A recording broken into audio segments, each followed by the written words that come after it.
Benvenuti ad una nuova avventura. Benvenuti all'Alta Via dei Colli Euganei. Giorno 1, parte 1. Una sveglia all'alba, un pesante zaino carico di aspettative. Così inizia la nostra Alta Via numero 1 dei Colli Euganei. Siamo pronti? Si parte!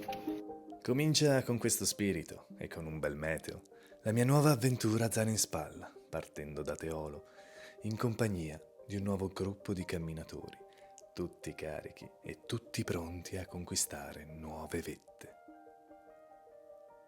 Il sentiero inizia subito con qualche piccola sorpresa e una costante salita sotto il sole cocente ci fa compagnia. E già 2 strati li abbiamo salutati. Fa caldo, ragazzi. E si continua.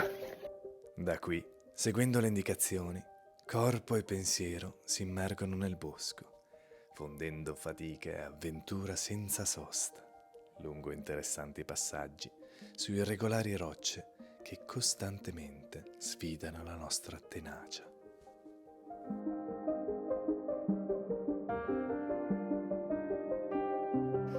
Croccantella come salita quest'oggi. Ma noi siamo più croccanti. E non demordiamo. Andiamo. D'un tratto, il panorama si apre e la fatica è subito ricompensata dall'incantevole vista sui lussureggianti Colli Euganei. Con incoraggiamenti vari continua il mio percorso, ma si sa, la vita è spesso un intreccio di alti e bassi, nonché di ardue salite di speranza e profonde discese nell'introspezione. Discesina ci sta ogni tanto. Incrocio poi teneri amici a 4 zampe, incuriositi da tanta fatica, prima di riprendere il cammino. E che fai? Non la fai una piccola deviazione aggiungendo dislivello? A questo punto, una piccola deviazione mi tenta verso il rudere del monastero degli Olivetani, dove si respirano secoli di storia. Qui non poteva mancare la foto di rito, insieme ad una piccola meritata pausa che soddisfa il mio palato e la mia fatica. Ma il tempo passa veloce, così riprende il cammino, attraversando vigneti, riempendomi di belle sensazioni.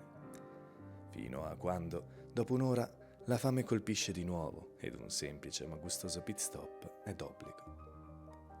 Ricaricato e satollo, mi rimetto in cammino insieme al gruppo, continuando questa avventura, interrogandomi su quale sarà la mia prossima meta. Ma questa è un'altra storia che ti racconto nel prossimo video, se vorrai seguirmi.